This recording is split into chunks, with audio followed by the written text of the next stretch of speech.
제1장 깨진 유리구슬 같은 평화. 어떤 불행은 가장 평온한 얼굴을 하고 찾아옵니다. 창가에 쏟아지는 오후의 햇살이나 입가에 맴도는 가벼운 농담 뒤에 숨어서 말이죠. 경기도 외곽의 하늘 요양병원. 이곳의 수요일은 늘 평화로웠습니다. 적어도 오늘 그 손수건에 묻은 붉은 얼룩을 발견하기 전까지는 말입니다. 82살의 강말순 어르신. 치매라는 불청객이 찾아온 지 벌써 3년째입니다. 하지만 오늘은 운이 좋은 날이네요. 정신이 맑은 반짝이는 시간이 찾아왔거든요. 말순은 단정하게 빗은 머리를 매만지며 창밖을 봅니다. 오늘은 외아들 정훈이 오는 날입니다. 아들 어머니 저 왔어요. 아이고 오늘도 우리 이 과장님이 머리를 예쁘게 따아주셨네. 은주 아유 아드님 오셨어요? 어르신이 아침부터 아들 기다린다고 문 앞만 보셨다니까요. 간호과장 은주는 정훈을 반갑게 맞이합니다. 하지만 은주의 예리한 눈은 놓치지 않았습니다. 정훈의 얼굴이 눈에 띄게 수척해졌다는 걸요. 평소보다 헐렁해진 정장 어깨와 핏기 없는 입술. 정훈은 은주의 시선을 피하며 서둘러 말순의 곁에 앉습니다. 정훈이 말순의 거친 손을 꼭 잡는다. 손이 미세하게 떨리고 있다. 말순 야가 왜 이리 손이 차나? 정훈아 밥은 먹고 다니나? 얼굴이 반쪽이 됐다 반쪽이. 정훈 회사 일이 좀 바빠서 그래요. 아 참. 어머니. 나 이번에 회사에서 해외로 출장을 좀 길게 가게 됐어요. 한동안 면회 못 와도 서운해하지 마세요. 아셨죠? 해외 출장. 말순의 눈동자가 흔들립니다. 치매 노인에게 아들의 부재는 세상이 무너지는 일과 같습니다. 정훈은 서둘러 가방에서 정성스럽게 포장한 사탕 꾸러미와 손수건 한 장을 꺼내 말순의 손에 쥐어줍니다. 어머니의 불안을 잠재우려는 듯 평소보다 더 살갑게 말을 건네죠. 정훈 이거 제가 제일 좋은 걸로 샀어요. 엄마 좋아하는 박하사탕. 그리고 이건 손수건. 나 보고 싶을 때마다 이거 보고 계세요. 금방 다녀올게요 엄마. 정훈이 갑자기 짧고 깊은 기침을 내뱉는다. 급히 손수건으로 입을 막지만 몸이 휘청인다. 은주는 정훈의 뒷모습에서 짙은 죽음의 그림자를 읽어냅니다. 30년 차 간호사의 직감일까요? 아니면 수많은 죽음을 지켜본 간호사의 눈썰미일까요? 정훈은 도망치듯 병실을 나섭니다. 말순은 멍하니 아들이 남긴 손수건을 내려다봅니다. 정훈이 떠나고 1시간 뒤 은주는 다시 병실을 찾았습니다. 그런데 말순의 상태가 이상합니다. 아까의 평온함은 온데간데 없고 손을 부들부들 떨며 무언가를 뚫어지게 쳐다보고 있습니다. 은주 어르신 왜 그러세요? 어디 불편하세요? 말순이 펼쳐든 하얀 손수건 중앙에 선명하고 붉은 핏자국이 점처럼 박혀있다. 말순 이 과장. 우리 정훈이 어디 아픈가 봐. 이 피. 아까 기침할 때 묻은 거지. 그치? 은주는 심장이 덜컥 내려앉습니다. 정훈의 수척했던 얼굴, 헐렁했던 옷까지, 그리고 다급했던 작별 인사. 모든 퍼즐 조각이 하나로 맞춰집니다. 정훈은 해외 출장을 가는 게 아닙니다. 어쩌면 돌아오지 못할 길을 준비하고 있었던 건지도 모릅니다. 갑자기 밖에서 들리는 구급차의 날카로운 사이렌 소리. 말순은 손수건을 가슴에 꼭 품고 창밖을 내다봅니다. 아들이 사라진 복도 끝을 바라보는 어르신의 눈에 서서히 초점이 풀리기 시작합니다. 치매라는 안개가 다시 밀려오고 있습니다. 하지만 이번엔 평소와 다릅니다. 안개 너머로 지독한 슬픔이 밀려오고 있거든요. 말순 나쁜 놈. 지 애미한테 거짓말을 해. 정훈아. 너 어디 가노? 정훈아. 말순의 손에서 하얀 손수건이 툭 하고 바닥으로 떨어집니다. 붉은 핏자국이 마치 커다란 구멍처럼 은주의 시야를 가득 채웁니다. 그것은 앞으로 닥쳐올 거대한 비극의 예고장과도 같았습니다. 며칠 뒤 병원에 걸려온 한 통의 전화. 은주는 수화기를 든 채 그 자리에 얼어붙고 맙니다. 그리고 그 소식을 전혀 모르는 말순은 아들이 사준 박하사탕을 입에 넣고 쓰게 웃고 있었습니다. 이제 말순 어르신의 수요일은 영원히 멈춰버릴 준비를 하고 있습니다. 아들이 없는 세상에서 기억마저 잃어가는 어머니가 마주할 진실은 무엇일까요? 어머니의 직감은 때로 의학보다 정확합니다. 핏자국 묻은 손수건을 쥔 어르신의 손이 떨릴 때 제 가슴도 함께 떨렸습니다. 이제 진짜 비극이 시작됩니다. 제2장 부고 지워진 기억의 역습. 세상에서 가장 잔인한 친절은 무엇일까요? 아마도 죽음 소식을 숨기는 일일 겁니다. 하지만 감춘다고 해서 사라지는 진실은 없죠. 특히 자식의 죽음이라면 더더욱 그렇습니다.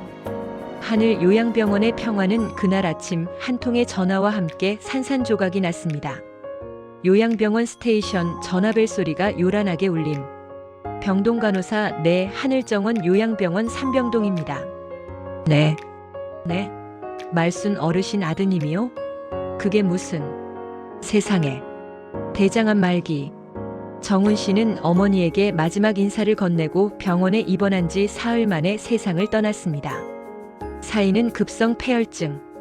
해외 출장을 간다던 아들은 이제 영원히 돌아올 수 없는 곳으로 떠나버렸습니다. 이 과장은 병실 안에서 아들의 박하사탕을 녹여먹는 말순을 보며 차마 입을 떼지 못합니다. 비극은 예기치 못한 곳에서 터져나왔습니다. 병실 안 TV 뉴스에서 정훈이 일하던 공장의 사고 소식이 흘러나온 건지 아니면 복도를 지나던 간병인들의 수군거림을 들은 건지 알 수 없습니다. 평소 온순하던 말순의 눈빛이 순식간에 뒤집혔습니다. 말순 악에 바친 목소리로 정훈아, 내 새끼 어디 갔어? 이년들아, 우리 애 내놔. 밖에서 비 맞고 있단 말이야. 말순이 링거 거치대를 밀치고 복도로 뛰쳐나온다. 맨발인 발바닥에 유리 조각이 박히지만 통증도 느끼지 못한다. 은주 어르신, 진정하세요. 제발요, 발에 피나요. 말순 은주의 머리채를 잡으며 내가 숨겼지? 우리 정훈이 내가 어디 가뒀지? 죽여버릴 거야. 내 새끼 살려내. 말순의 치매 증상은 공포스러운 속도로 악화되었습니다. 아들의 죽음을 인지하는 순간과 부정하는 순간이 초 단위로 뒤섞였습니다. 뇌는 고통을 이기지 못해 기억의 회로를 불태우기 시작했고 그 자리엔 광기 어린 모성만이 남았습니다. 병원 복도가 아수라장이 된 소리, 환자들의 비명과 간호사들의 다급한 외침. 말순은 이제 누구도 알아보지 못합니다. 은주를 아들을 가둔 악마로 여기기도 하고 지나가는 노인을 죽은 남편으로 착각해 매달리기도 합니다. 하지만 그 광기의 끝은 늘 하나였습니다. 아들 정훈을 찾아야 한다는 것. 밤이 깊었지만 말순의 병실에서는 쉬지 않고 울음소리가 터져나온다. 말순 정훈아. 엄마 여기 있다. 문 열어라. 춥다. 배고프다. 정훈아. 밤새 이어지는 비명과 곡소리에 다른 환자들의 항의가 빗발칩니다. 요양병원은 더 이상 보호의 공간이 아닌 전쟁터가 되어버렸습니다. 은주는 복도 끝에서 말순의 방을 바라보며 눈물을 훔칩니다. 정신을 잃어가는 와중에도 아들의 이름만큼은 잊지 않는 그 처절한 집념이 무서우면서도 가여웠기 때문입니다. 하지만 문제는 여기서 끝이 아니었습니다. 말순의 공격성은 이제 타인을 넘어 자신에게로 향하기 시작했습니다. 벽에 머리를 찍고 자신의 살점을 뜯어내는 자해 행동. 병원 측은 더 이상 지켜볼 수 없다는 결론을 내립니다. 무거운 철제 침대가 움직이는 소리, 의사의 단호한 목소리. 의사 이 과장님, 이대로는 안 됩니다. 환자 본인 생명이 위험해요. 신체보호대. 시작하세요. 은주 원장님, 그래도 이건 너무 가혹하잖아요. 자식 잃은 어미한테. 은주의 만류도 소용없었습니다. 그것은 의료진으로서 내릴 수 있는 마지막이자 최선의, 그러나 가장 비인간적인 선택이었습니다.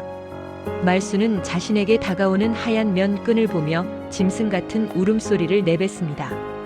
말순이 침대 위에서 사지를 버둥거리며 저항한다. 여러 명의 간호사가 붙어 그녀의 팔다리를 누른다. 말순 놔라.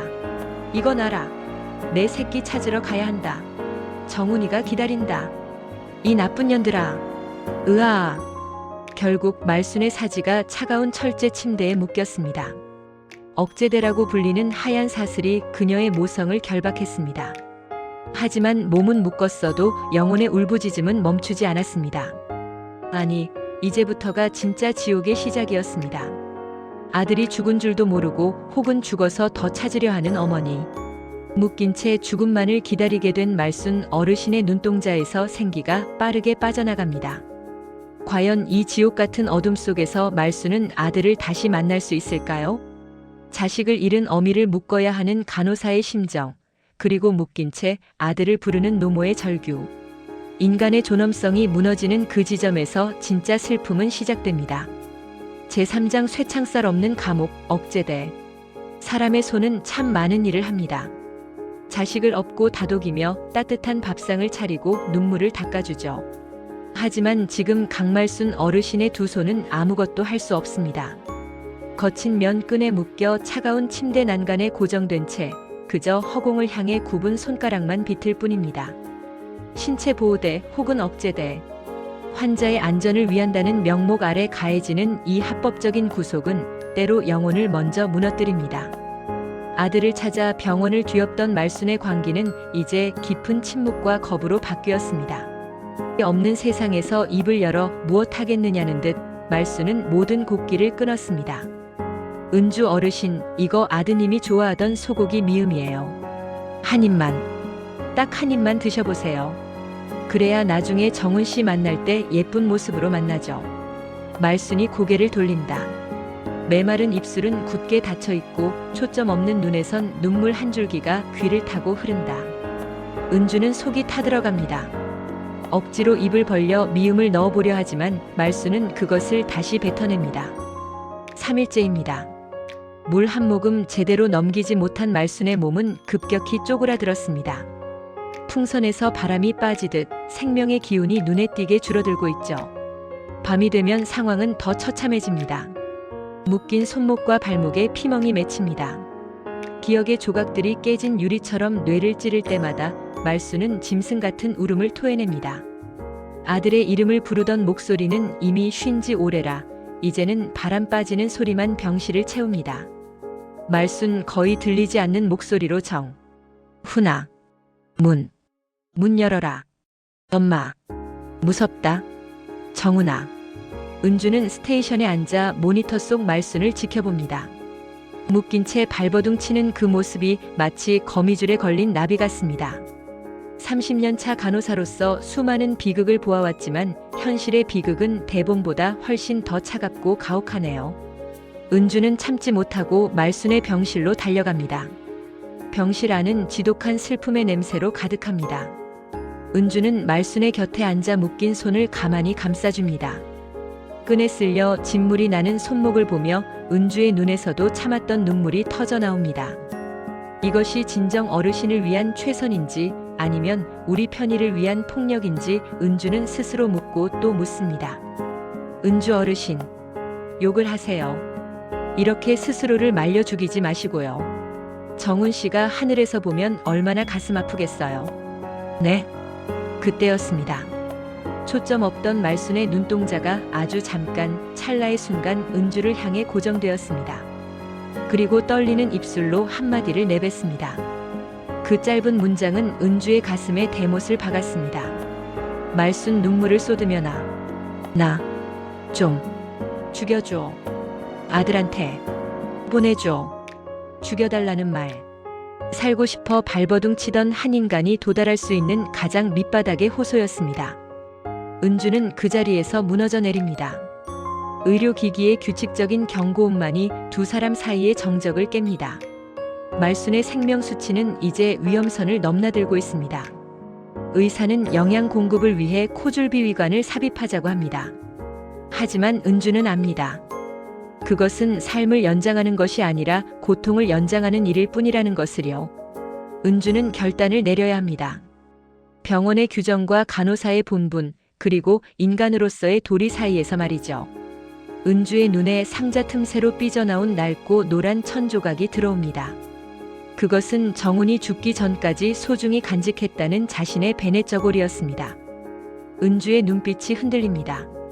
그리고 위험천만한 계획을 세웁니다. 의사의 지시를 어기고 환자의 억제대를 푸는 일. 그것은 간호사 인생을 건 도박입니다. 하지만 은주는 확신했습니다. 지금 어르신에게 필요한 건 영양제가 아니라 아들의 온기라는 것을요. 과연 은주의 이 무모한 선택은 말순을 구원할 수 있을까요? 아니면 더 큰 비극의 시작이 될까요? 이제 묶인 사랑의 매듭이 풀리려 합니다. 때로는 규칙보다 중요한 것이 마음입니다. 억제대를 자르는 가위 소리가 세상에서 가장 슬프고도 아름다운 음악이 되길 바라며 이 장을 마칩니다. 제4장 베넷 저고리에 담긴 온기.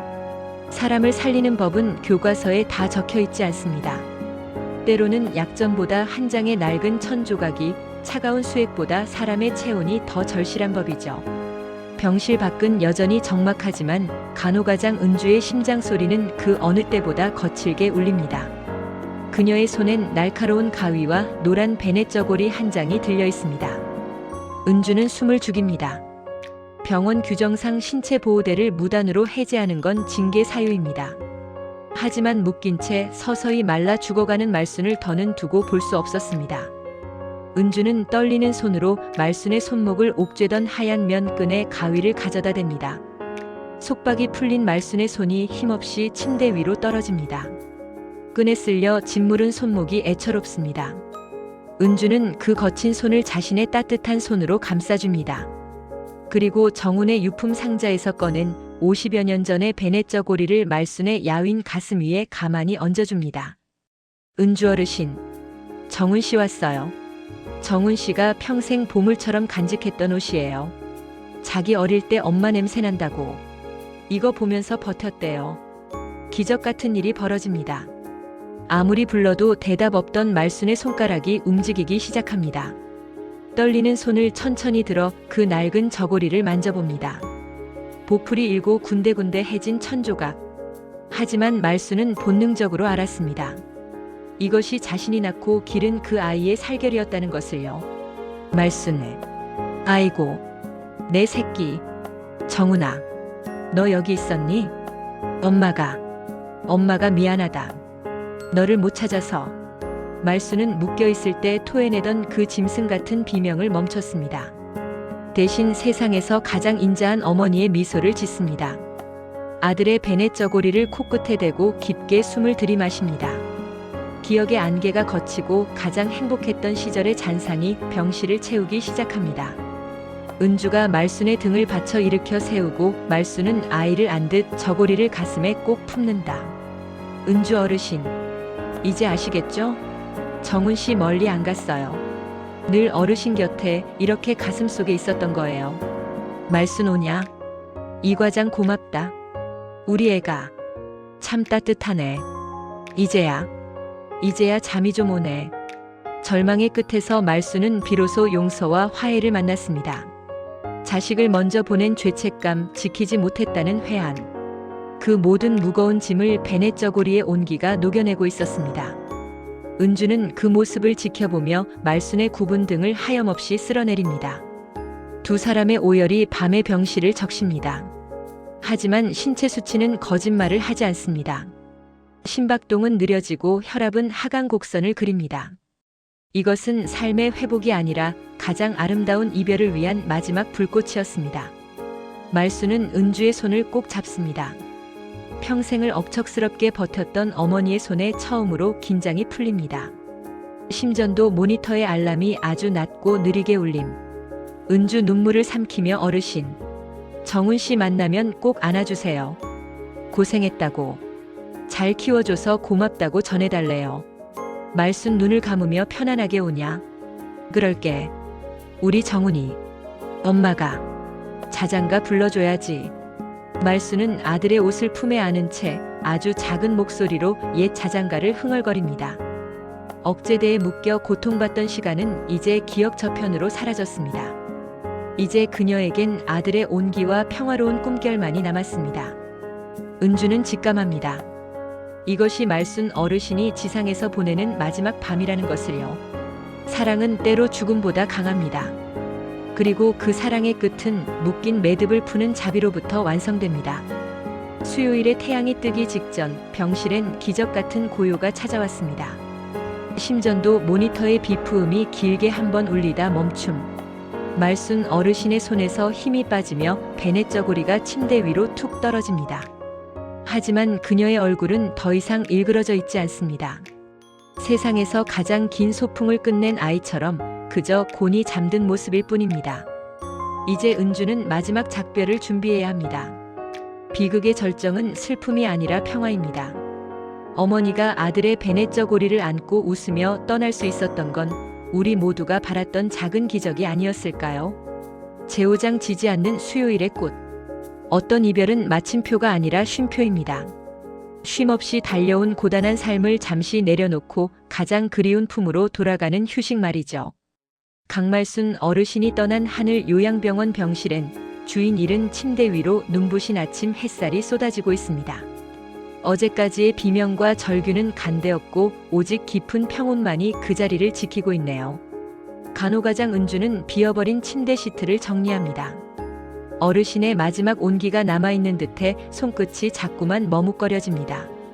억제대를 무단으로 풀었던 일로 병원 측의 경고를 받았지만 은주는 후회하지 않습니다.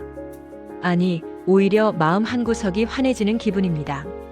말순 어르신의 마지막 미소를 보았으니까요. 은주가 서랍장을 비우다 구석에 놓인 낡은 편지 봉투 하나를 발견한다.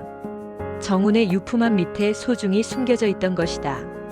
그것은 말순 어르신이 아직 정신이 맑던 어느 수요일 혹시 모를 이별을 준비하며 서툴게 써내려간 편지였습니다. 은주는 떨리는 손으로 빛바랜 종이를 펼칩니다. 삐뚤빼뚤한 글씨마다 자식을 향한 어미의 절절한 고백이 담겨 있습니다. 말순 정훈아, 내 강아지야. 엄마는 이제 기억들이 자꾸만 도망을 간다. 꽃이 피는지 지는지도 가물가물해. 그런데 이상하지? 내가 처음 걸음마 떼던 날 내 손 꼭 잡고 웃던 그 얼굴은 어제 일처럼 선명하구나. 은주가 편지를 읽으며 미소 짓다가 결국 참았던 눈물을 툭 떨어뜨린다. 말순 혹시라도 엄마가 너를 못 알아보고 모진 말을 하거든 그건 내가 아니라 내 병이 하는 소리라고 믿어다오. 내 영혼은 언제나 너를 업고 재우던 그때 그 엄마란다. 사랑한다, 내 아들. 다음 세상에서도 꼭 내 아들로 태어나 주렴. 편지는 거기서 끝이 났습니다. 은주는 비로소 깨달았습니다.